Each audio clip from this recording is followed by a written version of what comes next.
ABC General Hospital spoilers reveal that there are moments in Port Charles when revenge is no longer just anger.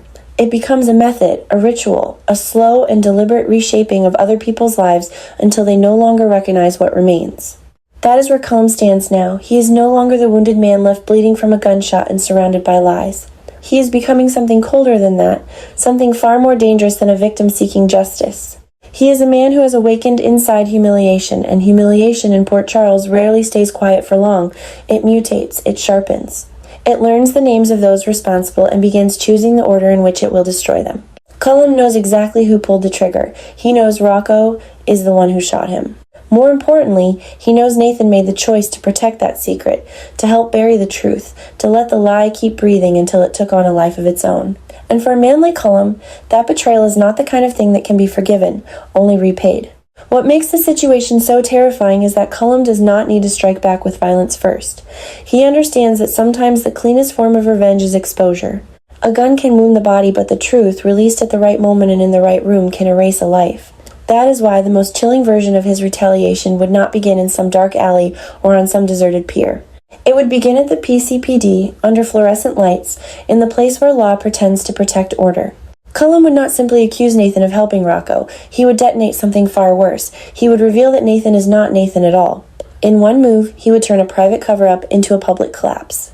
The officer who helped conceal the truth about the shooting would suddenly become a fraud in the eyes of the entire city, a man wearing another man's face, another man's name, another man's life. And the horror of that moment would not just belong to him. It would spread outward, reaching everyone who had loved him, trusted him, defended him, or built a future around the illusion he represented. For Lulu, that revelation would not feel like gossip or scandal. It would feel like psychological annihilation. She has already walked through too much loss, too much confusion, too much emotional instability to casually survive the idea that the man standing beside her might be someone else entirely. The cruelest part is that this would not just be a lie about identity. It would be a lie woven into memory, comfort, attraction, and trust. Lulu would be forced to ask herself whether the tenderness she thought she felt was real, whether the man she let into her world was capable of genuine love or merely capable of imitating it. Even worse, she would have to confront the possibility that she ignored signs because she needed something to believe in.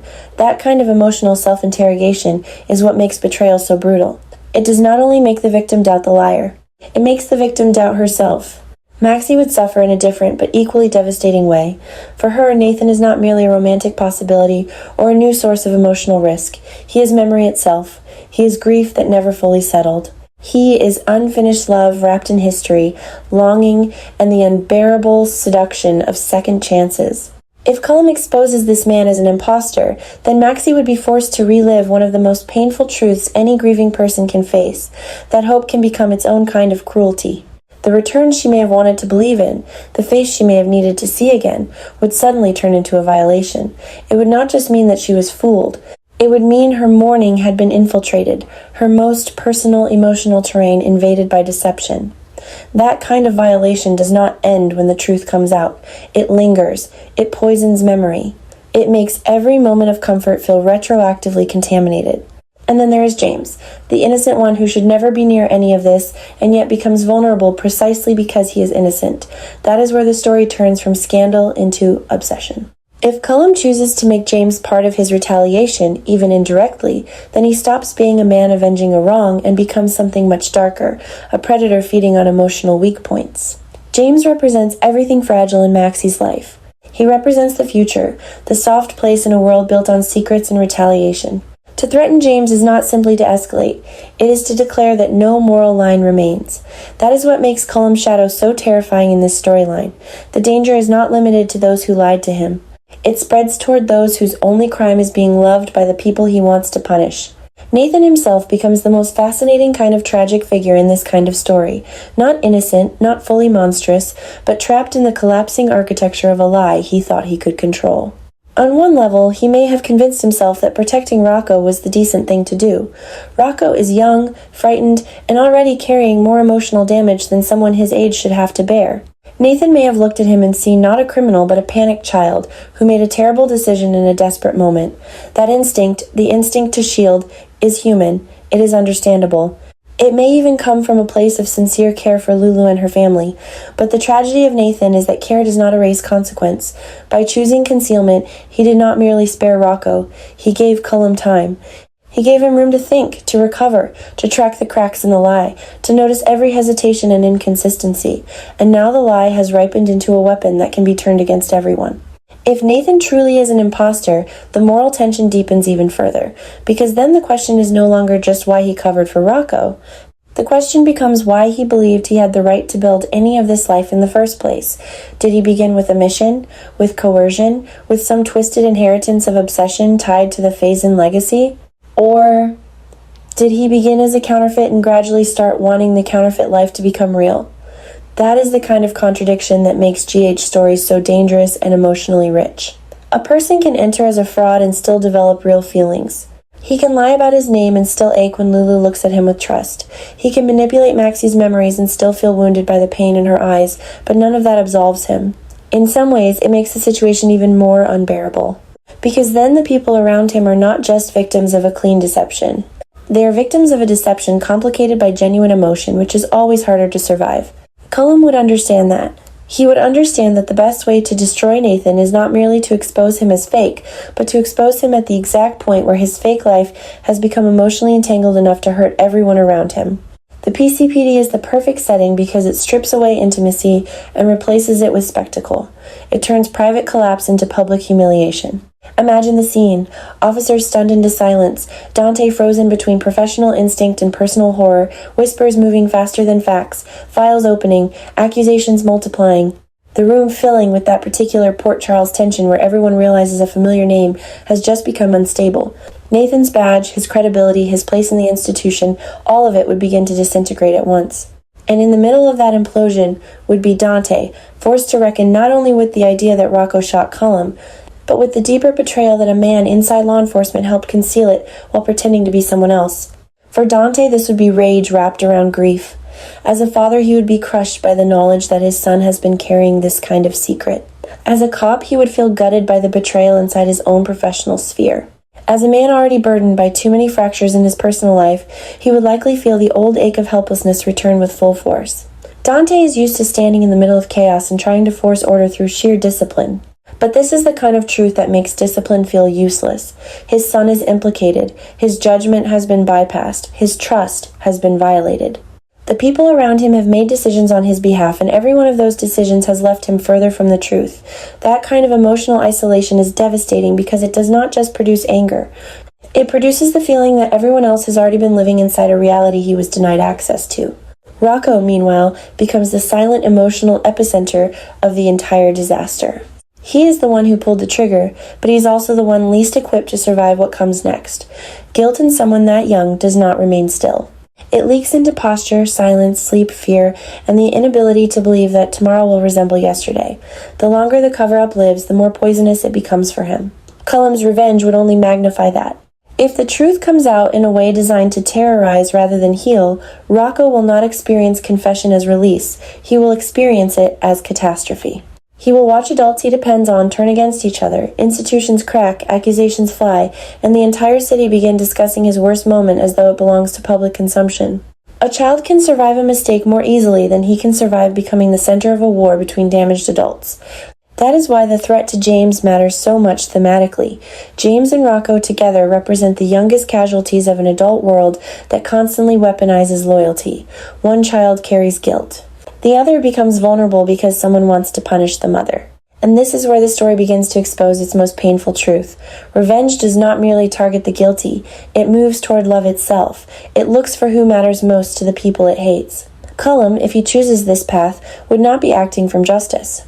He would be acting from possession and contamination. He would be trying to make sure that everyone who caused him pain feels permanently unsafe inside the very relationships that give their lives meaning. Lulu and Maxie facing this nightmare together adds another layer of emotional intensity.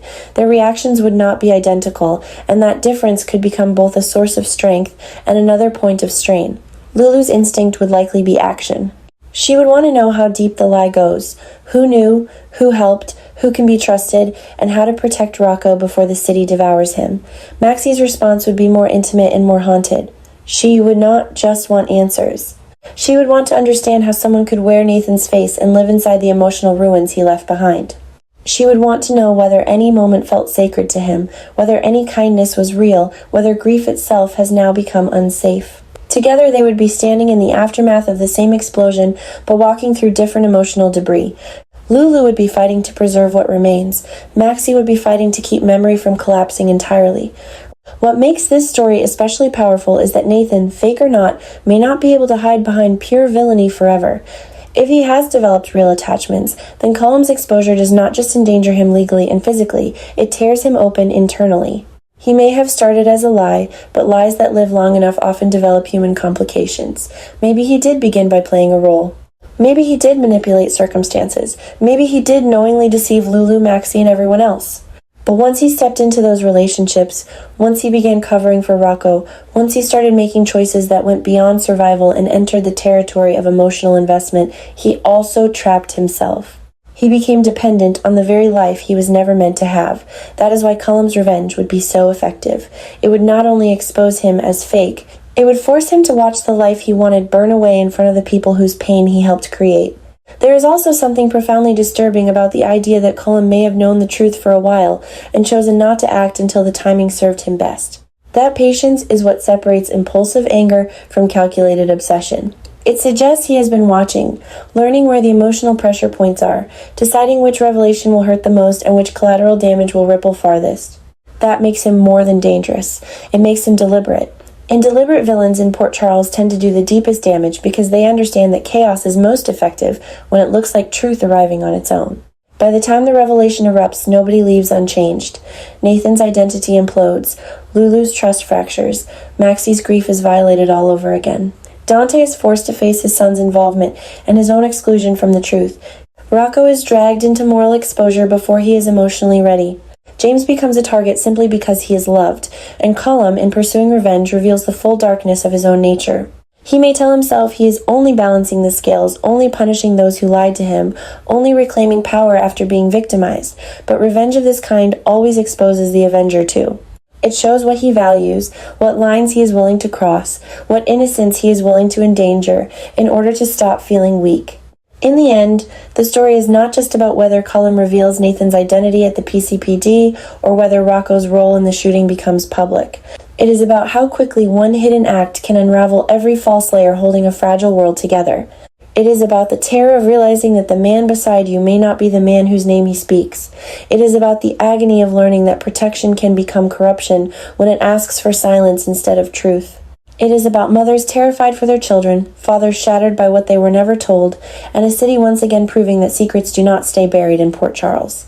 They rot underground until they gather enough poison to break through the surface and infect everyone standing nearby. And perhaps that is the most haunting possibility of all. Not simply that Nathan is fake, or that Cullum wants revenge, or that Lulu and Maxie are about to face a fresh kind of madness. It is that once James is threatened, and once Rocco is publicly tied to the shooting, this story stops being about one crime and becomes about inheritance of damage. One lie leads to another. One act of protection becomes one act of betrayal. One revelation births 10 new fears. By the time the dust settles, the people at the center of this storm may barely remember where the original wound began. They will only know that everything once held together by hope, memory, and emotional instinct has been dragged into the open under harsh light, and nothing exposed that way ever returns to what it was before.